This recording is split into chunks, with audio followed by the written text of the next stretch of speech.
Selamat bertemu kembali dengan saya. Kali ini saya akan menjelaskan tentang jarak tanam untuk tanaman perkebunan. Nah, untuk memperoleh tata letak yang sesuai dengan sistem jarak tanam yang telah ditetapkan, maka sebelum membuat lubang tanam, kita harus lebih dahulu melakukan pemancangan ajir. Pemancangan ini dimaksudkan untuk memberikan tanda guna pembuatan lubang tanam sesuai jarak tanam yang direncanakan. Selain itu, pemancangan juga digunakan sebagai pedoman untuk pembuatan jalan, parit, teras, dan penanaman tanaman penutup tanah. Pemancangan pada lahan yang datar dan luas, pemasangan ajir tidak terlalu sukar. Tapi pada daerah yang topografinya miring atau berbukit, pemasangan ini cukup sulit karena perlu membuat teras-teras. Nah, berikut contoh pemancangan pada lahan kelapa sawit dengan pola tanam segitiga sama sisi. Nah, biasanya pemancangan ini dimulai dari lahan yang seluas 1 hektar lebih dahulu.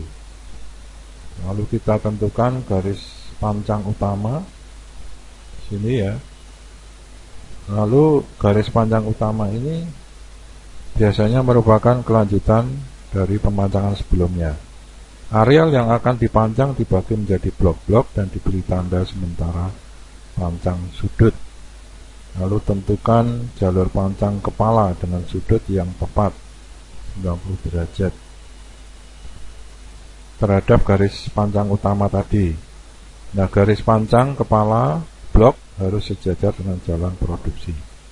Kita beri tanda titik tanam sepanjang garis pancang kepala, lalu tali kita tarik dengan membentuk sudut 60 derajat antara titik-titik pada garis pancang kepala blok tadi dengan titik-titik pada garis pancang kepala utama. Maka titik-titik diantaranya kemudian diberi tanda dengan pancang. Nah, sekali satu bagian areal dipancang, selanjutnya bagian ini dijadikan acuan untuk pemancangan pada blok tersebut. Tentukan titik tanam dengan menggunakan kawat yang telah diberi tanda jarak tanam. Beri tanda tengah-tengah calon jalan produksi dengan pancang merah. Jalan produksi ini mengorbankan 1 titik tanam setiap 2 baris. Ini berikutnya adalah bagaimana kalau pemancangan pada lahan. Nah, ini sebetulnya dengan melihat aspek pengawetan lahan dan air, sebenarnya tidak dianjurkan menanam lahan miring yang kemiringannya lebih dari 22 derajat, tapi karena lahan terbatas, biasanya kelapa sawit terpaksa menggunakan lahan yang demikian.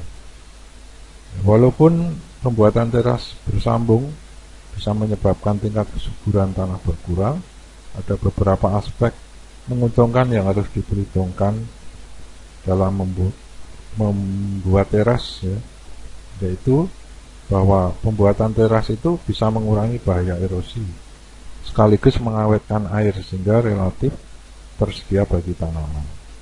Adapun penanaman secara langsung tentu akan menimbulkan masalah erosi yang serius. Jadi kalau tidak diteras itu akan menimbulkan masalah erosi yang serius. Lalu penanaman dan pekerjaan perawatan rutin lainnya menjadi lebih mudah sehingga prestasi kerja akan meningkat dan biaya produksi dapat ditekan.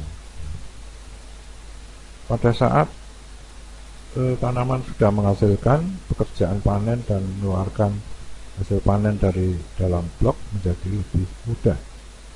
Nah, oleh karena itu pekerjaan panen di daerah datar lebih mudah. Oleh karena itu prestasi kerja pemanen biasanya meningkat dan biaya panen menjadi lebih murah. Pada sistem teras yang baik, biaya panen pada daerah berbukit tidak begitu banyak berbeda dengan biaya panen daerah datar. Penentuan jumlah kerapatan teras per hektar harus sudah ditentukan sebelum pekerjaan memancang titik tanam. Idealnya pertemuan garis kontur dengan garis kemiringan lahan yang tercuram adalah pada jarak horizontal yang tetap, yaitu 7,97 meter. Jika jarak antar dua teras yang bersebelahan lebih dari 12 meter, bergerak menjauhi garis kemiringan lahan yang tercuram, maka dibuat teras tambahan dengan jarak 7,3 meter.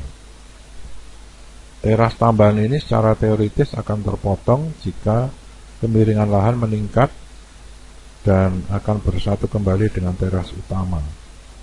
Nah, pemancangan untuk pembuatan teras bisa dilakukan dengan menarik satu garis lurus dari salah satu titik tertinggi ke daerah yang terendah dengan sudut kemiringan lahan yang tercuram. Sepanjang garis lurus ini dipasang pancang dengan jarak 7,97 meter. Jika sudut kemiringan lahan yang tercuram ini pada arah utara selatan, maka jarak pancang dibuat 9,2 meter. Sementara bila arahnya timur barat, maka jarak pancangnya 7,97 meter. Jarak antar pokok di dalam barisan ini dipilih sedemikian rupa sehingga setiap 100 meter horizontal terdapat 10-13 teras. Awali dari pancang tersebut, maka pemancangan menurut garis kontur dapat dilakukan untuk seluruh areal. Untuk ketepatan pemancangan sebaiknya digunakan alat bantu waterpass. Cara pemancangan pada areal berbukit dan bergunung dilakukan dengan pola tanam teras kontur memakai metode sistem Viole. Dilakukan dengan menentukan satu titik di areal tercuram, kemudian tentukan satu garis lurus ke arah lembah dengan jarak masing-masing titik 7,3 meter. Setiap titik dibuat warna merah, biru, dan kuning. Jarak antar teras minimum 7,3 meter dan maksimum 8,9 meter. Jika jarak antar teras menyempit atau melebar, maka pembuatan teras tersebut harus diputus atau dihentikan. Selanjutnya dimulai pembuatan teras dengan titik baru dengan jarak 7,3 meter.